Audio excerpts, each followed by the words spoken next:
gutandukana cyangwa kudatandukana ibyo ni ibintu abantu bahitamo ubwabo, sibyo? Ariko nanone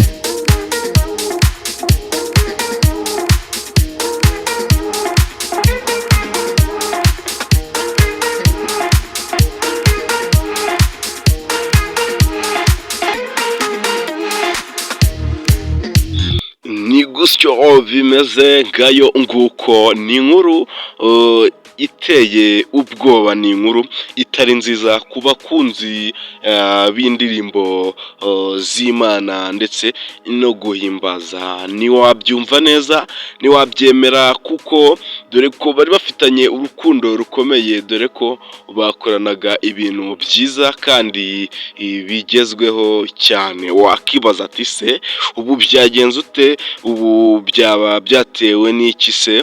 Reka byose tubashe kuba twabivugaho muri iki kiganiro, tubashe kuba twamenya intandaro yabyo ndetse tubashe kuba twanamenya ngo byatewe n'iki. Rero nguko uko bimeze, Vestina na Dorcas bidasubirwaho batandukanye n'uwo bita Murindahabi Irene wabarebereraga inyungu cyangwa se wabafashaga muri rusange muri indirimbo zabo, dore ko ari we wabafashije akabazamura akabageza kuri uru rwego bariho. Imyaka 5 yose bamaranye bakorana indirimbo, niwe wabafashaga buri kimwe cyose. Ariko benshi bakavuga ati se gute Irene Murindahabi yatandukana nabo? Bakavuga ati aba bakobwa nabo ni abamubereye abana beza, ati kuko bamurimo miliyoni 6.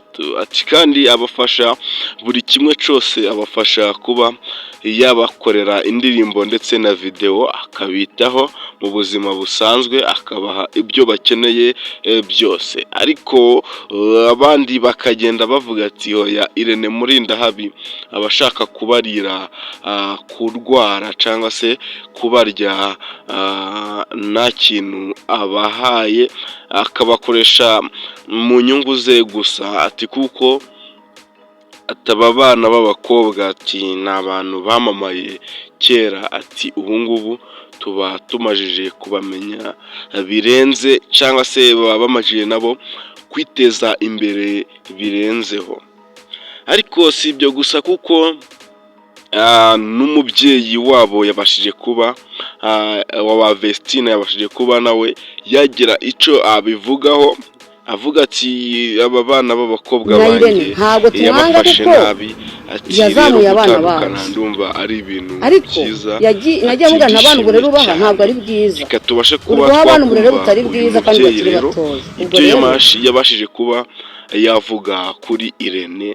Ariko uko byagenda kose, Irene nawe ntayabereye aba bakobwa abana beza, kuko umubyeyi w'aba Vestina avuga ko yabatoje imico mibi, ati ikirenzeho kandi nta n'amafaranga abaha ahagije. Ati dore ko babaga barwaye nkabategera bakamanuka hano i Musanze nkabavuza ku mafaranga yanjye.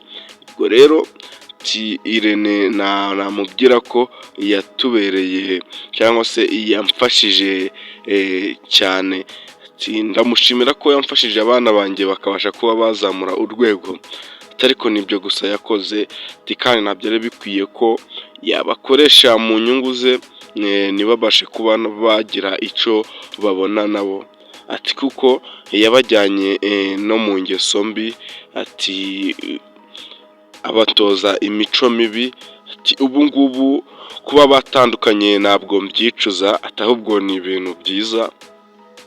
Uwo rero ni umubyeyi w'aba Vestina na Dorcas wagiye ugaruka mu magambo ateye agahinda, ateye n'ubwoba, dore ko Irene abenshi bari bamuzi nk'umuntu mwiza. Ese Irene bakibaza ati se ni ukubera yaba yujuje miliyoni 1 y'abasubscribers kuri YouTube channel ye? Abenshi bakavuga ati Irene rero bashoboke kuba yatandukanye n'aba bakobwa, bishoboke kuba yabonaga ko nta kintu kibereyemo, cyangwa se aho kugira ngo yunguke ahubwo abihomberamo. kandi Irene icyo abashaka inyungu kugira ngo nawe abashe kuba yabona akayabo k'amafaranga.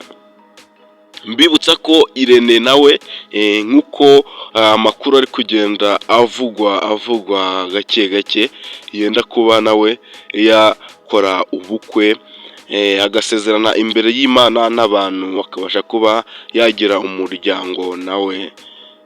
Ayo ni amakuru rero ari kugenda nayo avugwa, ariko bidasubirwaho ubu Vestina na Dorcas batandukanye na Irene Murindahabi.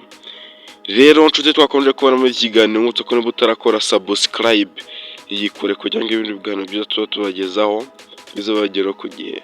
Mwari kumwe na Benjamin, ndabashimiye, Imana ibarinde, ndabakunda cyane. Ciao ciao.